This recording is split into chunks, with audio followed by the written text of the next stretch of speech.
आदरणीय अध्यक्ष महोदय, मैं आपका और सदन के सभी माननीय सदस्यों का हृदय से आभार व्यक्त करता हूं कि हमने इस महत्वपूर्ण अवसर पर एक सामूहिक चर्चा का रास्ता चुना है। जिस मंत्र ने, जिस जयघोष ने देश की आजादी के आंदोलन को ऊर्जा दी थी, प्रेरणा दी थी, त्याग और तपस्या का मार्ग दिखाया था, उस वंदे मातरम का पुण्य स्मरण करना इस सदन में हम सबका ये बहुत बड़ा सौभाग्य है। और हमारे लिए गर्व की बात है कि वंदे मातरम के 150 वर्ष निमित्त इस ऐतिहासिक अवसर के हम साक्षी बन रहे हैं।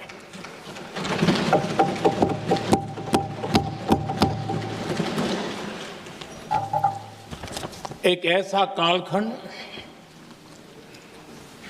जो हमारे सामने इतिहास की अनगिनत घटनाओं को अपने सामने लेकर के आता है। ये चर्चा सदन की प्रतिबद्धता को तो प्रकट करेगी, लेकिन आने वाली पीढ़ियों के लिए भी, दर पीढ़ी के लिए भी ये शिक्षा का कारण बन सकती है अगर हम सब मिलकर के इसका सदुपयोग करें तो। आदरणीय अध्यक्ष जी, एक ऐसा कालखंड है जब इतिहास के कई प्रेरक अध्याय फिर से हमारे सामने उजागर हुए हैं।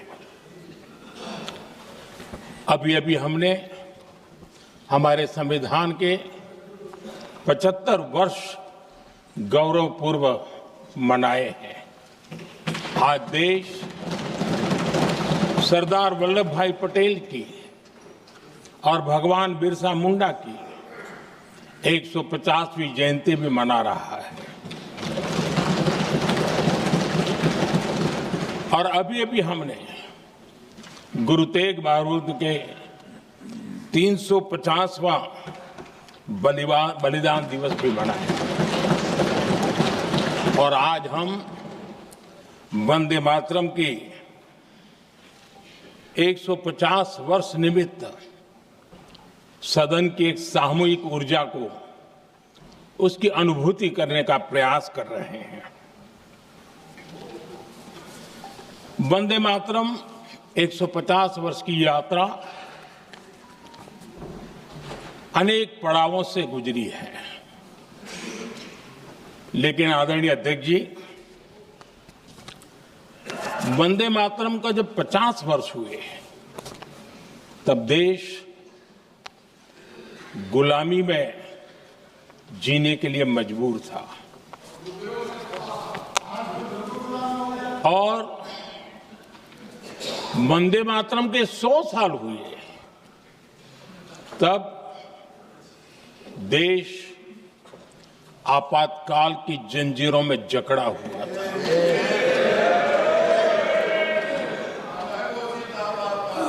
जब वंदे मातरम 100 साल के अत्यंत उत्तम पर्व था, तब भारत के संविधान का गला घोंट दिया गया था। जब वंदे मातरम 100 साल का हुआ, तब देशभक्ति के लिए जीने मरने वाले लोगों को जेल के सलाखों के पीछे बंद कर दिया गया था। जिस वंदे मातरम के गीत ने देश को आजादी की ऊर्जा दी थी, उसके जब 100 साल हुए तो दुर्भाग्य से एक काला कालखंड हमारे इतिहास में उजागर हो गया। हम लोकतंत्र के गिरोह में थे,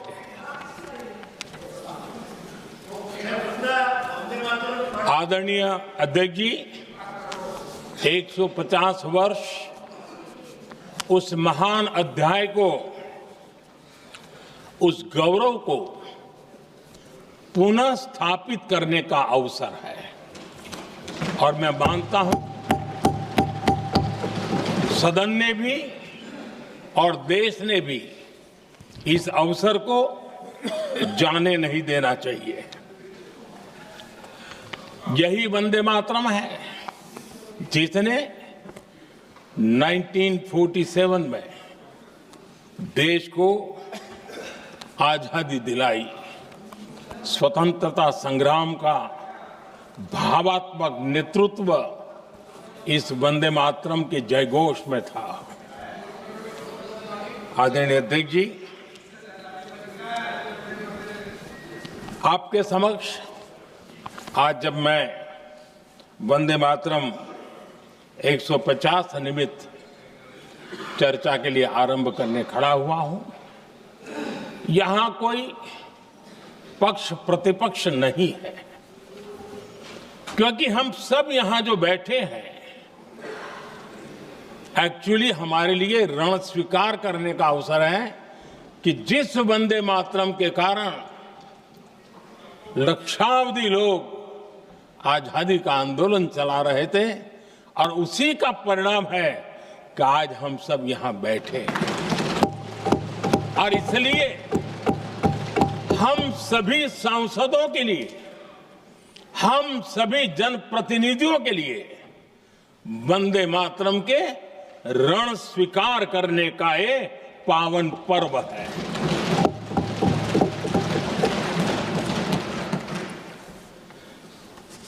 और इससे हम प्रेरणा लेकर के वंदे मातरम की जिस भावना ने देश की आजादी का जंग लड़ा,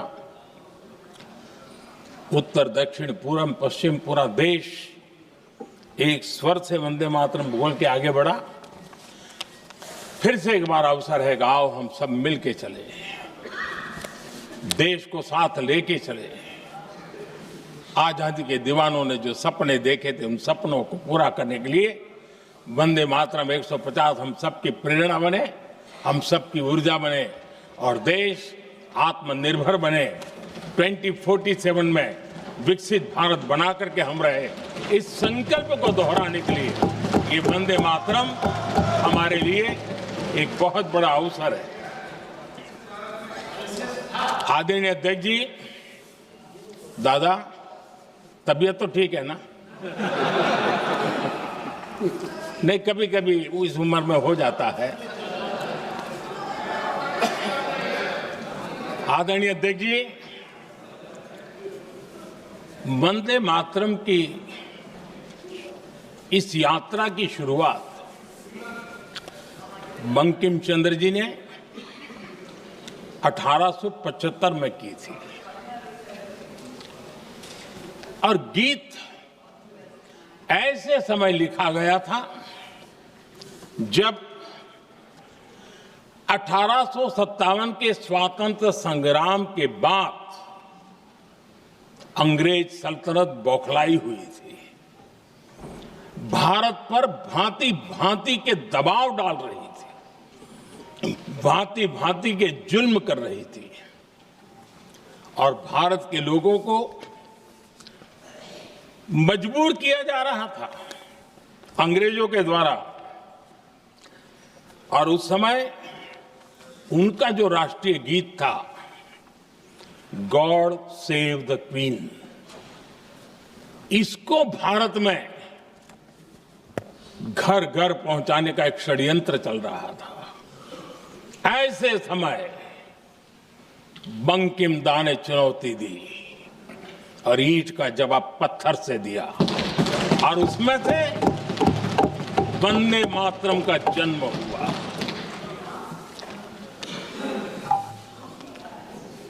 इसके कुछ वर्ष बाद 1882 में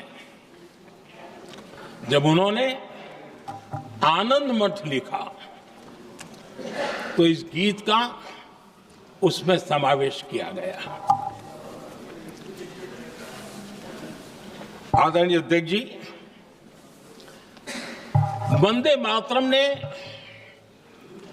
उस विचार को पुनर्जीवित किया था जो हजारों वर्ष से भारत की रग रग में रचा बसा था।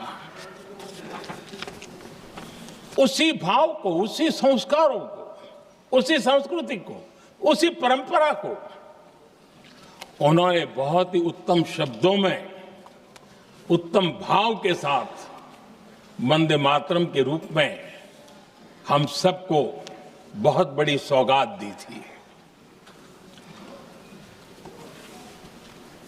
वंदे मातरम ये सिर्फ केवल राजनीतिक आजादी की लड़ाई का मंत्र नहीं था। सिर्फ हम अंग्रेज जाए और हम खड़े हो जाए, अपने राह पर चले, इतने मात्र तक वंदे मातरम प्रेरित नहीं करता था, उससे कहीं आगे था। आजादी की लड़ाई इस मातृभूमि को मुक्त कराने का भी जंग था। अपनी मां भारती को उन बेड़ियों से मुक्ति दिलाने का एक पवित्र जंग था। और वंदे मातरम की पृष्ठभूमि हम देखें, उसके संस्कार सरिता देखें, तो हमारे यहां वेद काल से एक बात बार बार हमारे सामने आई है। जब वंदे मातरम कहते हैं तो वही वेद काल की बात हमें याद आती है। वेद काल से कहा गया है, माता भूमि ही पुत्रो अहम पृथिव्याः, अर्थात ये भूमि मेरी माता है और मैं पृथ्वी का पुत्र हूं। आदरणीय अध्यक्ष जी, यही वो विचार है जिसको प्रभु श्री राम ने भी लंका के वैभव को छोड़ते हुए कहा था, जननी जन्मभूमिश्च स्वर्गादपि गरीयसी।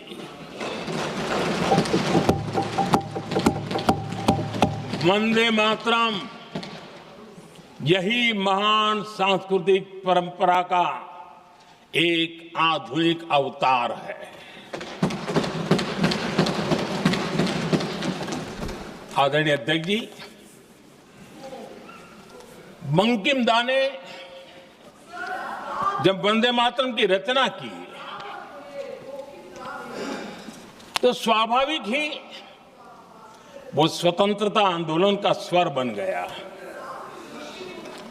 पूरब से पश्चिम, उत्तर से दक्षिण, वंदे मातरम हर भारतीय का संकल्प बन गया। इसलिए वंदे मातरम की स्तुति में लिखा गया था, मातृभूमि स्वतंत्रता की वेदिका पर मदोमय, मातृभूमि स्वतंत्रता की वेदिका पर मोदमय, स्वार्थ का बलिदान है यह शब्द है वंदे मातरम।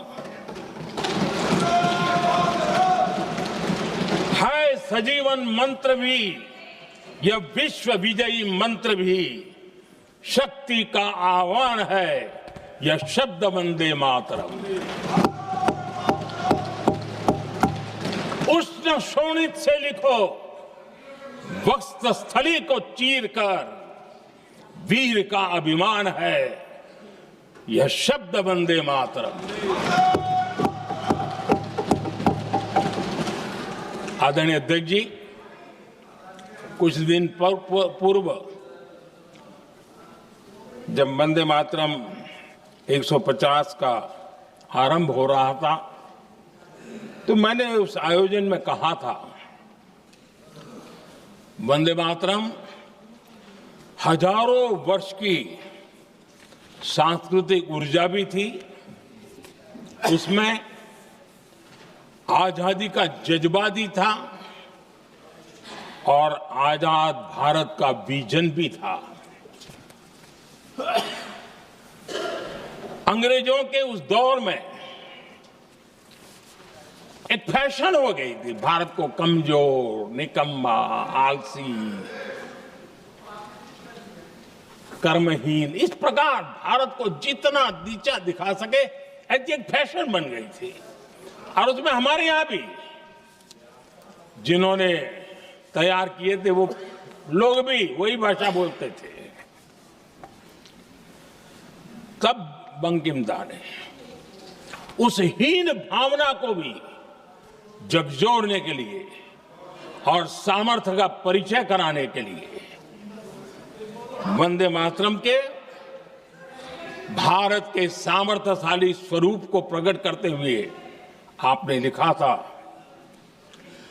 तम ही दुर्गा दश प्रहरण धारिणी, कमला कमल दल विहारिणी, वाणी विद्या दायिनी, नमामि त्वाम नमामि कमलाम, अमलाम अतुलाम, सुजलाम सुफलाम, मातरम वंदे मातरम। अर्थात भारत माता ज्ञान और समृद्धि की देवी भी है और दुश्मनों के सामने अस्त्र शस्त्र धारण करने वाली चंडी भी है। अध्यक्ष जी, ये शब्द, ये भाव, ये प्रेरणा गुलामी की हताशा में हम भारतीयों को हौसला देने वाले थे। इन वाक्यों ने तब करोड़ों देशवासियों को यह एहसास कराया कि लड़ाई किसी जमीन के टुकड़े के लिए नहीं है। ये लड़ाई सिर्फ सत्ता के सिंहासन को कब्जा करने के लिए नहीं है। ये गुलामी की बेड़ियों को मुक्त कर हजारों साल की महान जो परंपराएं थी, महान संस्कृति, जो गौरवपूर्ण इतिहास था, उसको फिर से पुनर्जन्म कराने का संकल्प इसमें था।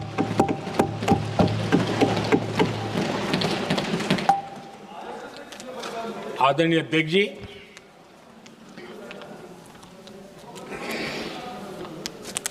वंदे मातरम, इसका जो जन जन से जुड़ाव था, ये हमारे स्वतंत्र संग्राम की एक लंबी गाथा अभिव्यक्त होती है। आदरणीय अध्यक्ष जी, जब भी जैसे किसी नदी की चर्चा होती है,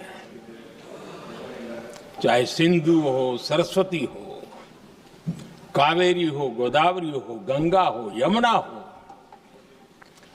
उस नदी के साथ एक सांस्कृतिक धारा प्रवाह, एक विकास यात्रा का धारा प्रवाह, एक जन जीवन की यात्रा का प्रवाह उसके साथ जुड़ जाता है।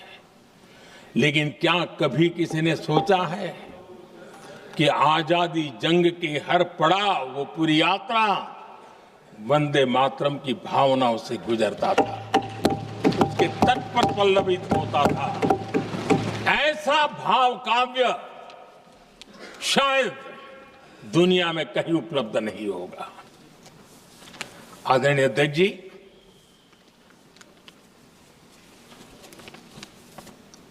अंग्रेज समझ चुके थे कि 1857 के बाद लंबे समय तक भारत में टिकना उनके लिए मुश्किल लग रहा था।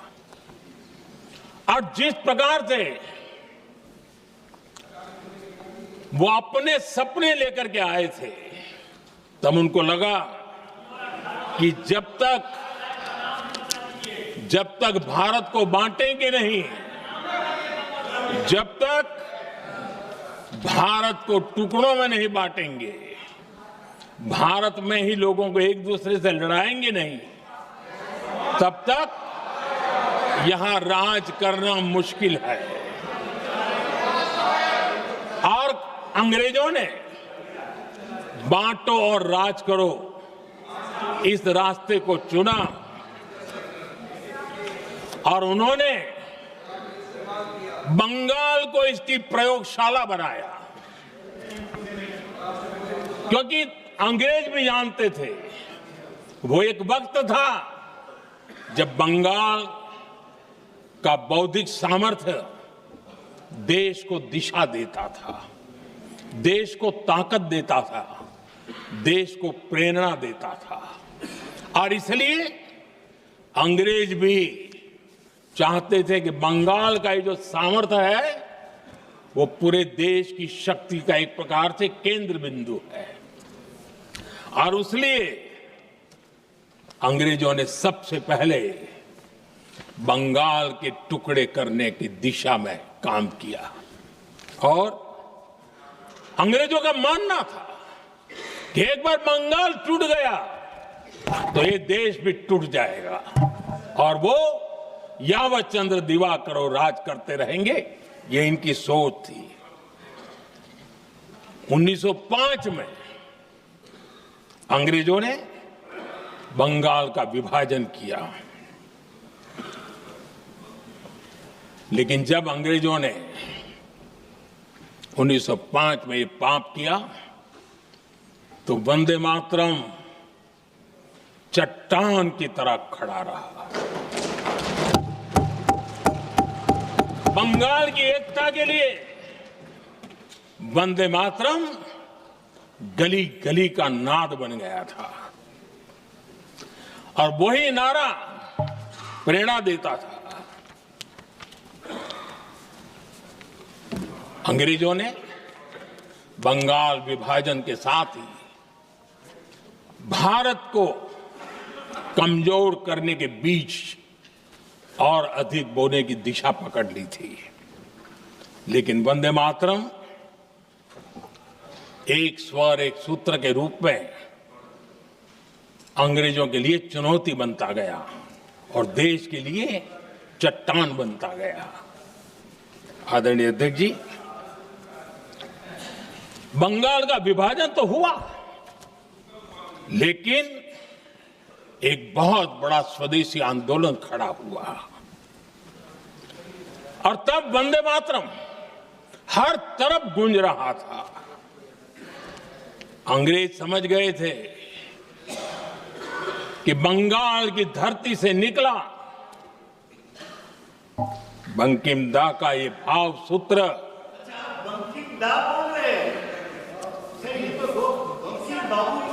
बंकिम बाबू बोले। अच्छा, thank you thank you thank you thank you thank you, आपकी भावनाओं के लिए मैं आदर करता हूं। बंकिम बाबू ने थैंक यू दादा, थैंक यू। हाँ, आपको तो दादा कह सकता हूं ना, वरना उसमें भी आपको इतराज हो जाएगा। बंकिम बाबू ने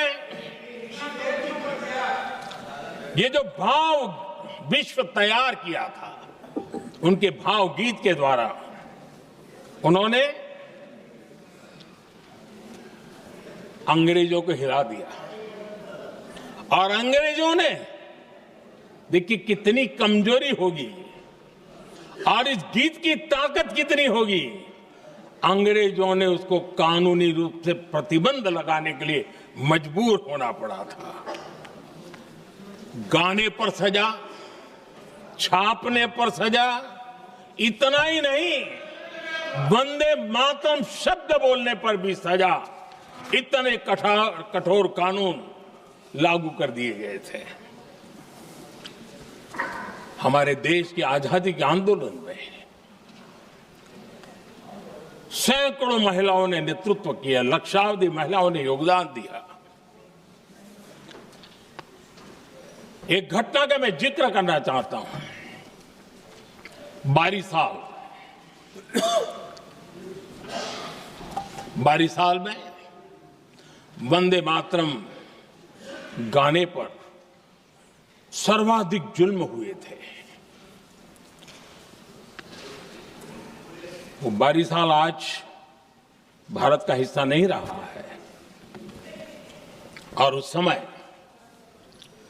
बारिसाल की हमारी माताएं, बहनें, बच्चे मैदान में उतरी थी वंदे मातरम के स्वाभिमान के लिए। इस प्रतिबंध के विरोध में लड़ाई के मैदान में उतरी थी और तब बारिसाल की एक वीरांगना श्रीमती सरोजिनी बोस,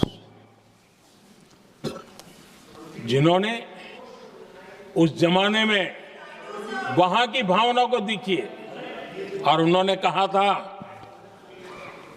कि वंदे मातरम जो प्रतिबंध लगा है, जब तक ये प्रतिबंध नहीं हटता है मैं अपनी चूड़ियां जो पहनती हूं निकाल दूंगी।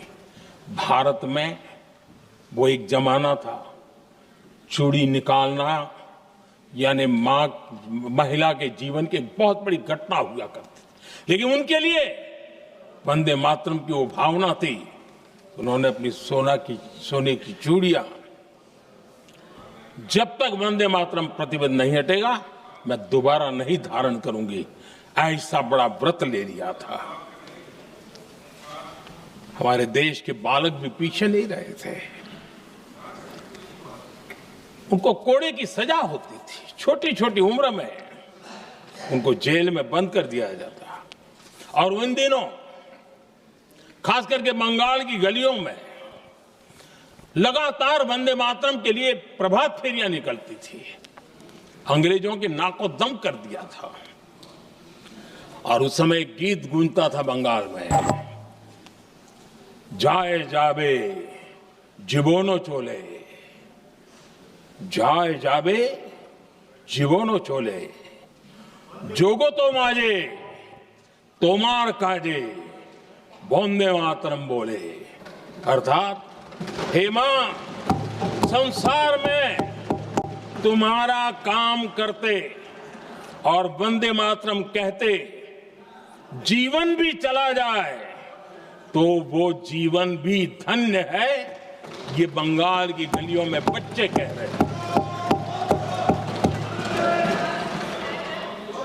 ये गीत उन बच्चों की हिम्मत का स्वर था और उन बच्चों की हिम्मत ने देश को हिम्मत दी थी। बंगाल की गलियों से निकली आवाज देश की आवाज बन गई थी।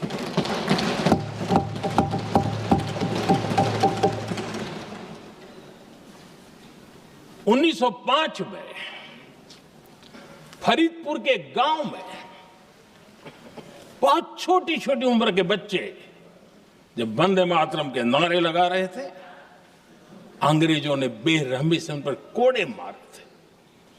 यानी एक प्रकार से जीवन और मृत्यु के बीच लड़ाई लड़ने के लिए मजबूर कर दिया था। इतना अत्याचार हुआ था। 1906 में नागपुर में नील सिटी हाई स्कूल के उन बच्चों पर भी अंग्रेजों ने ऐसे ही जुल्म किए थे। गुनाह यही था कि वो एक स्वर से वंदे मातरम बोल करके खड़े हो गए थे। उन्हें वंदे मातरम के लिए मंत्र का महात्म्य अपनी ताकत से सिद्ध करने का प्रयास किया था। हमारे जांबाज सपूत बिना किसी डर के फांसी के तख्त पर चढ़ते थे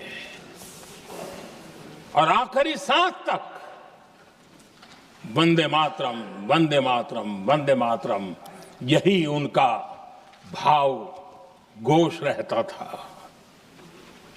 खुदीराम बोस, मदनलाल ढींगरा, राम प्रसाद बिस्मल, अशफाकुल्ला खान, रोशन सिंह, राजेंद्र नाथ लाहिड़ी, रामकृष्ण विश्वास, अनगिनत जिन्होंने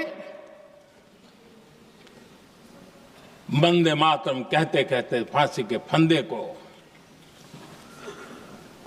अपने गले पर लगाया था। लेकिन देखिए ये अलग अलग जेलों में होता था, अलग अलग इलाकों में होता था। प्रक्रिया करने वाले चेहरे अलग थे, लोग अलग थे। जिन पर जुल्म हो रहा था उनकी भाषा भी अलग थी, लेकिन एक भारत श्रेष्ठ भारत, इन सब का मंत्र एक ही था, वंदे मातरम।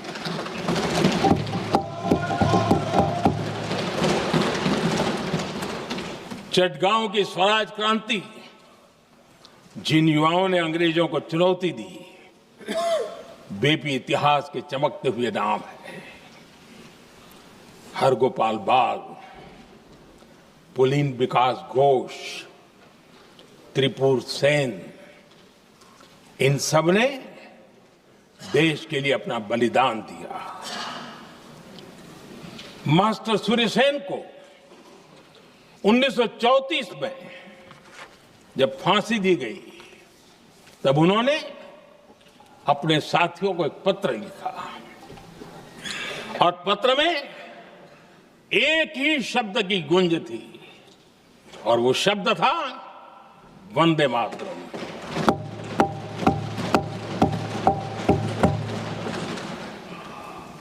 आदरणीय अध्यक्ष जी, हम देशवासियों को गर्व होना चाहिए। दुनिया के इतिहास में कहीं पर भी ऐसा कोई काव्य नहीं हो सकता, ऐसा कोई भावगीत नहीं हो सकता जो सदियों तक एक लक्ष्य के लिए कोटि कोटि जनों को प्रेरित करता हो और जीवन आहूत करने के लिए निकल पड़ते हो। दुनिया में ऐसा कोई भावगीत नहीं हो सकता जो वंदे मातरम। पूरे विश्व को पता होना चाहिए कि गुलामी के कालखंड में भी ऐसे लोग हमारे यहां पैदा होते थे जो इस प्रकार के भावगीत की रचना कर सकते थे। ये विश्व के लिए अजूबा है, हमें गर्व से कहना चाहिए, तब दुनिया भी मानना शुरू करेगी।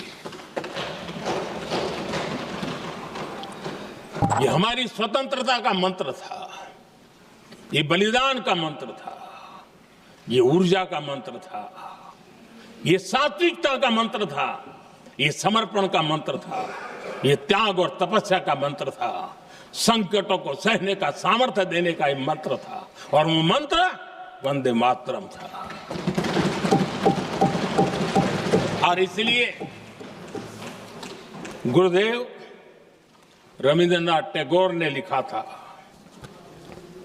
उन्होंने लिखा था, एकी सूत्रे बांधी आछी सोहस्टोटी मौन, एक ही कार्य सौंपी आची सहस्त्र जीवन, वंदे मातरम। अर्थात एक सूत्र में बंधे हुए सहस्त्र मन, एक ही कार्य में अर्पित सहस्त्र जीवन, वंदे मातरम। ये रविंद्रनाथ टैगोर जी ने लिखा। आदरणीय अध्यक्ष जी, उसी कालखंड में वंदे मातरम की रिकॉर्डिंग दुनिया के अलग अलग भागों में पहुंची और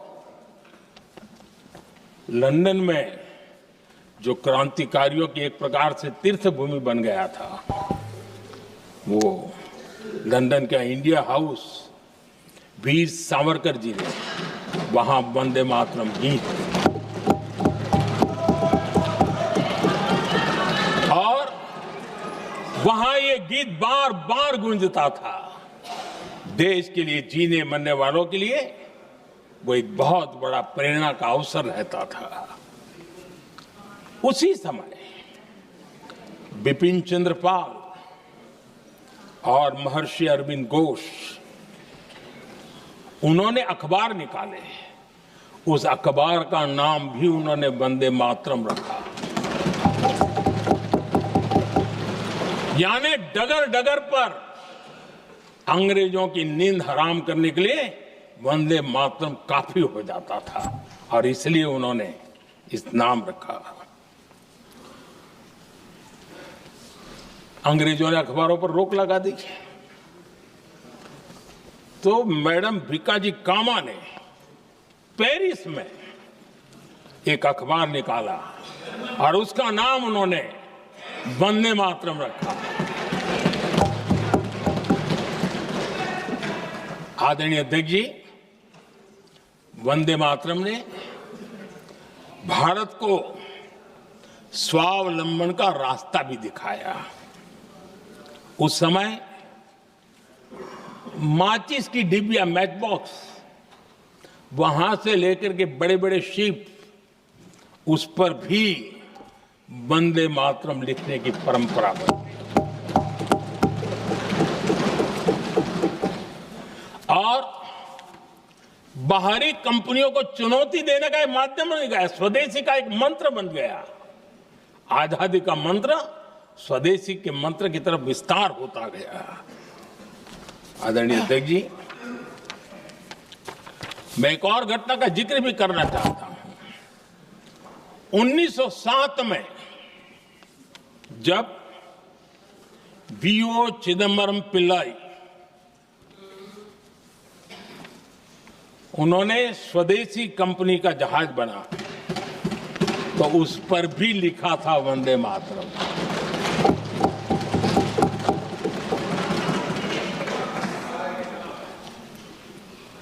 राष्ट्र कवि सुब्रमण्य भारती ने वंदे मातरम को तमिल में अनुवाद किया, स्तुति गीत लिखे।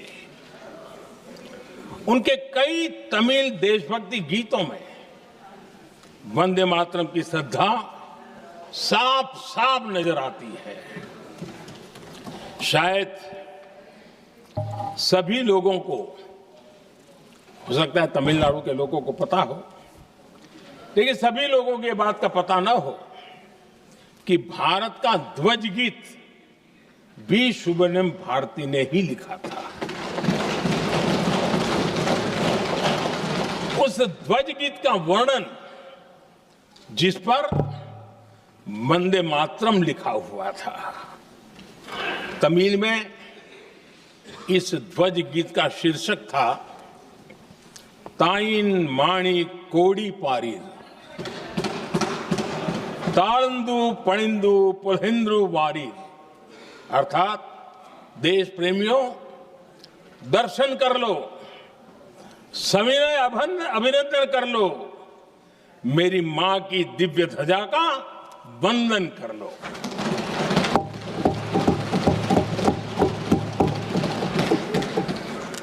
आदरणीय अध्यक्ष महोदय, मैं आज इस सदन में वंदे मातरम पर महात्मा गांधी की भावनाएं क्या थी वो भी रखना चाहता हूं। दक्षिण अफ्रीका से प्रकाशित एक साप्ताहिक पत्रिका निकलती थी, इंडियन ओपिनियन, और इस इंडियन ओपिनियन में महात्मा गांधी ने 2 दिसंबर 1905 जो लिखा था उसको मैं कोट कर रहा हूं। उन्होंने लिखा था, महात्मा गांधी ने लिखा था, गीत वंदे मातरम जिसे बंकिम चंद्र ने रचा है, पूरे बंगाल में अत्यंत लोकप्रिय हो गया है। स्वदेशी आंदोलन के दौरान बंगाल में विशाल सभाएं हुई जहां लाखों लोग इकट्ठा हुए और बंकिम का यह गीत गाया। गांधी जी आगे लिखते हैं, ये बहुत महत्वपूर्ण है। वो लिखते हैं, ये 1905 की बात है। उन्होंने लिखा, यह गीत इतना लोकप्रिय हो गया है जैसे ये हमारा नेशनल एंथम बन गया है।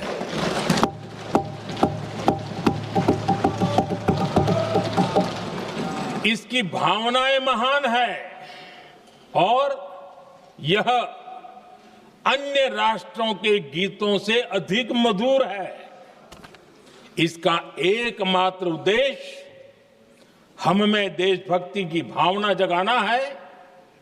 यह भारत को मां के रूप में देखता है और उसकी स्तुति करता है।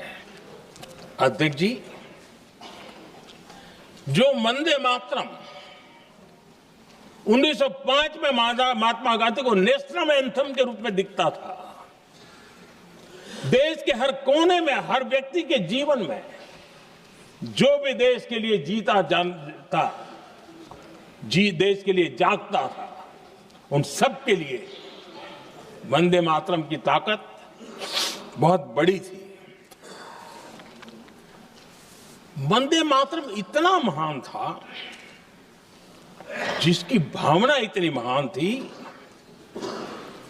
तो फिर पिछली सदी में इसके साथ इतना बड़ा अन्याय क्यों हुआ?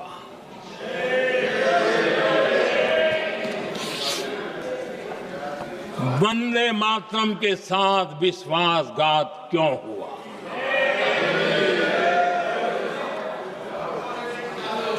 ये अन्याय क्यों हुआ? वो कौन सी ताकत थी जिसकी इच्छा खुद पूज्य बापू की भावनाओं पर भी भारी पड़ गई, जिसने वंदे मातरम जैसी पवित्र भावना को भी विवादों में घसीट दिया?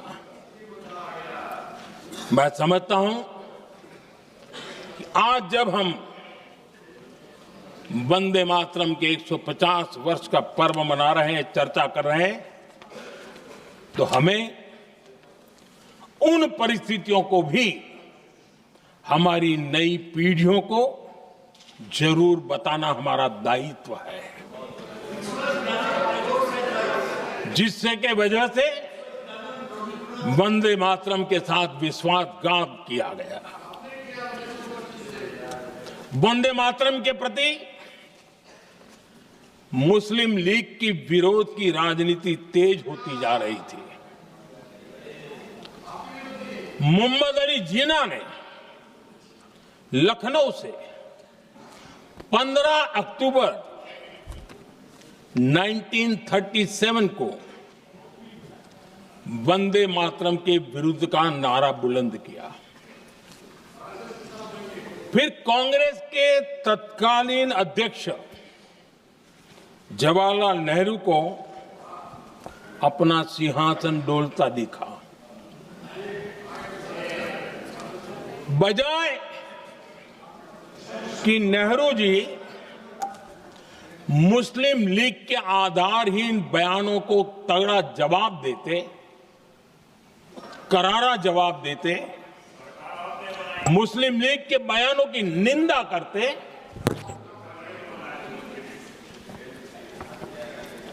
और वंदे मातरम के प्रति खुद की भी और कांग्रेस पार्टी की भी निष्ठा को प्रकट करते हैं,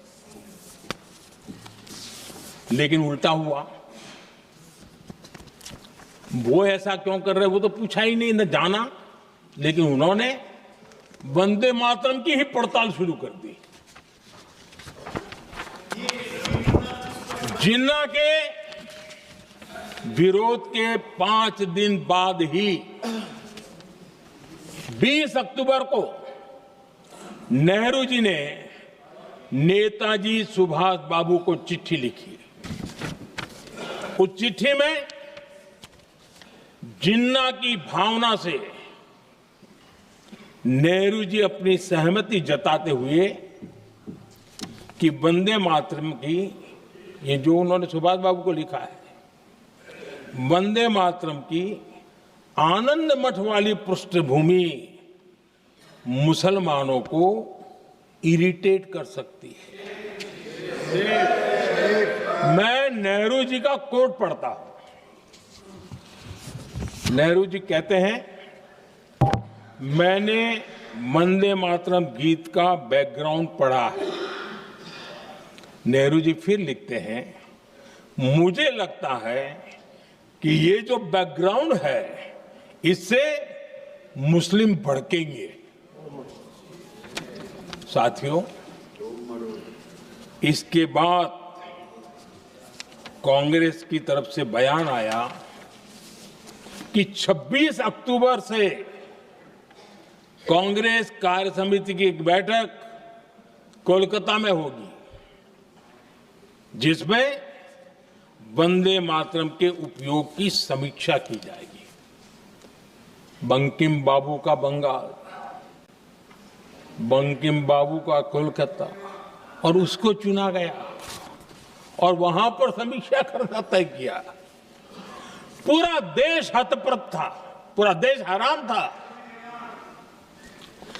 पूरे देश में देशभक्तों ने इस प्रस्ताव के विरोध में देश के कोने कोने में प्रभात फेरियां निकाली, वंदे मातरम गीत गाया। लेकिन देश का दुर्भाग्य कि 26 अक्टूबर को कांग्रेस ने वंदे मातरम पर समझौता कर लिया।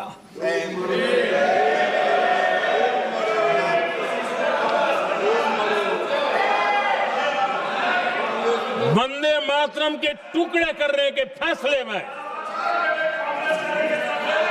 वंदे मातरम के टुकड़े कर दिए। उस फैसले के पीछे नकाब ये पहना गया, चोला ये पहना गया कि ये तो सामाजिक सद्भाव का काम है। लेकिन इतिहास इस बात का गवाह है कि कांग्रेस ने मुस्लिम लीग के सामने घुटने टेक दिए और मुस्लिम लीग के दबाव में किया। और कांग्रेस का ये तुष्टीकरण की राजनीति को साधने का एक तरीका था। आदरणीय अध्यक्ष जी, तुष्टीकरण की राजनीति के दबाव में कांग्रेस वंदे मातरम के बंटवारे के लिए झुकी। इसलिए कांग्रेस को एक दिन भारत के बंटवारे के लिए झुकना पड़ा।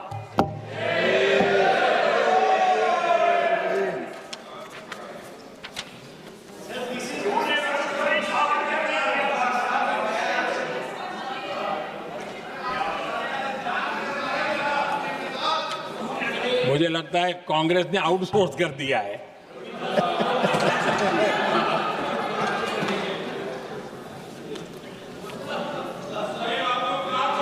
दुर्भाग्य से कांग्रेस की नीतियां वैसी की वैसी थी है, और इतना ही नहीं, आईएनसी चलते चलते एमएमसी हो गया है।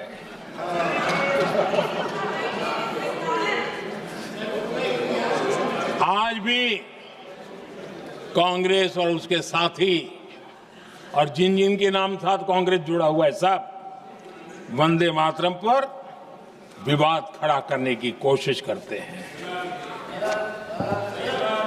आदरणीय अध्यक्ष महोदय, किसी भी राष्ट्र का चरित्र, उसकी जीवटता, उसके अच्छे कालखंड से ज्यादा जब चुनौतियों का कालखंड होता है,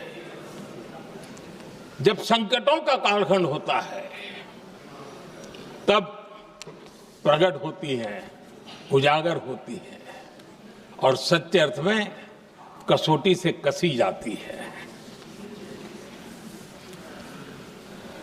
जब कसौटी का काल आता है,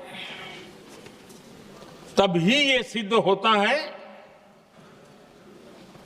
कि हम कितने दृढ़ हैं, कितने सशक्त हैं, कितने सामर्थ्यवान हैं।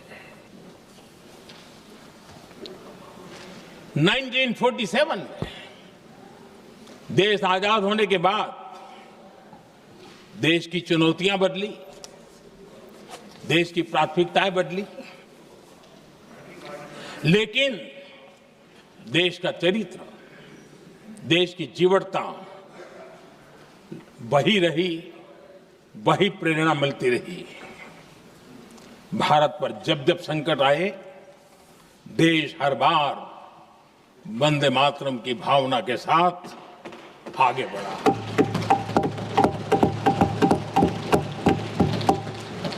बीच का कालखंड कैसा गया जाने दो, लेकिन आज भी 15 अगस्त 26 जनवरी की जब बात आती है, हर घर तिरंगा की बात आती है, चारों तरफ वो भाव दिखता है, तिरंगे झंडे फहराते। एक जमाना था जब देश पर खाद्य का संकट आया, वही वंदे मातरम का भाव था। मेरे देश के किसानों ने अंदर के भंडार भर दिए, और इसके पीछे भाव वही है, वंदे मातरम। जब देश की आजादी को कुचलने की कोशिश हुई, संविधान के पीठ पे छुरा भोंक दिया गया, आपातकाल थोप दिया गया, यही वंदे मातरम की ताकत थी कि देश खड़ा हुआ और परास्त करके रहा। देश पर जब भी युद्ध थोपे गए, देश को जब भी संघर्ष की नौबत आई, यही वंदे मातरम का भाव था। देश का जवान सीमाओं पर अड़ गया और मां भारती का झंडा फहराता रहा, विजय श्री प्राप्त कर। कोरोना जैसा वैश्विक महासंकट आया, यही देश उसी भाव से खड़ा हुआ, उसको भी परास्त करके आगे बढ़ गया। आदरणीय अध्यक्ष जी, यह राष्ट्र की शक्ति है, यह राष्ट्र को भावनाओं से जोड़ने वाला सामर्थ्यवान एक ऊर्जा प्रवाह है, ये चेतना प्रवाह है, ये संस्कृति की अविरल धारा का प्रतिबिंब है, उसका प्रकटीकरण है। ये वंदे मातरम हमारे लिए सिर्फ स्मरण करने का काल नहीं, एक नई ऊर्जा, नई प्रेरणा का लेने का काल बन जाए, और हम उसके लिए प्रति समर्पित होते चले। और मैंने पहले कहा, हम लोगों पर तो कर्ज है वंदे मातरम का। वही वंदे मातरम है जिसने वो रास्ता बनाया, जिस रास्ते से हम यहां पहुंचे हैं, और इसलिए हमारा कर्ज बनता है।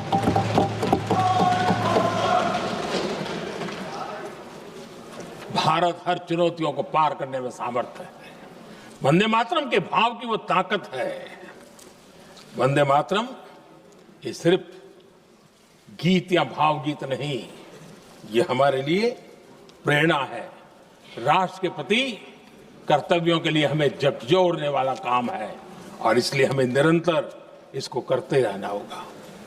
हम आत्मनिर्भर भारत का सपना लेकर के चल रहे हैं, इसको पूरा कर रहा है। वंदे मातरम हमारी प्रेरणा है। हम स्वदेशी आंदोलन को ताकत देना चाहते हैं। समय बदला होगा, रूप बदले होंगे, लेकिन पूज्य गांधी ने जो भाव व्यक्त किया था, उस भाव की ताकत आज भी मौजूद है, और वंदे मातरम हमें जोड़ता है। देश के महापुरुषों का सपना था स्वतंत्र भारत का। देश की आज की पीढ़ी का सपना है समृद्ध भारत का। आजाद भारत का सपने को सिंचा था वंदे भारत की भावना है, वंदे मातरम की भावना ने। समृद्ध भारत के सपने को सींचेगा वंदे मातरम की भावना। उसी भावना को लेकर के हमें आगे चलना है, और हमें आत्मनिर्भर भारत बनाना। 2047 में देश विकसित भारत बन के रहे। अगर आजादी के 50 साल पहले कोई आजाद भारत का सपना देख सकता था, तो 25 साल पहले हम भी तो समृद्ध भारत का सपना देख सकते हैं, विकसित भारत का सपना देख सकते हैं, और इस सपने के लिए अपने आप को खपा भी सकते हैं। इसी मंत्र, इसी संकल्प के साथ वंदे मातरम हमें प्रेरणा देता रहे। वंदे मातरम का हम ऋण स्वीकार करें, वंदे मातरम की भावना को लेकर के चले, देशवासियों को साथ लेकर के चले, हम सब मिलकर के चले, इस सपने को पूरा करें। इसी एक भाव के साथ ये चर्चा का आज आरंभ हो रहा है। मुझे पूरा विश्वास है कि दोनों सदनों में देश के अंदर वो भाव भरने वाला कारण बनेगा, देश को प्रेरित करने वाला कारण बनेगा, देश की नई पीढ़ी को ऊर्जा देने का कारण बनेगा। इन्हीं शब्दों के साथ आपने मुझे अवसर दिया, मैं आपका बहुत बहुत आभार व्यक्त करता हूं। बहुत बहुत धन्यवाद।